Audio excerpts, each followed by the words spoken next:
میں ہونے والے واقعے پر سرفراز احمد نے کہا ان سے غلطی ہوئی، جس پر معافی بھی مانگ لی۔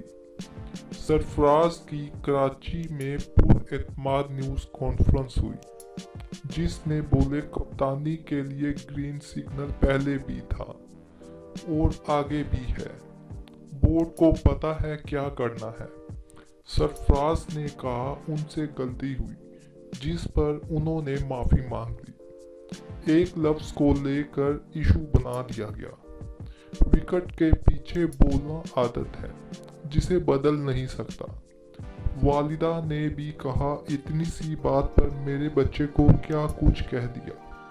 سرفراز نے واضح کیا کہ کپتان جو بھی ہو وہ ملک کے لیے کھیلتے رہیں گے۔ انہوں نے غلطی نہ دہرانے کا اعادہ کیا اور کھلاڑیوں کی حوصلہ افزائی کرنے پر بھی زور دیا۔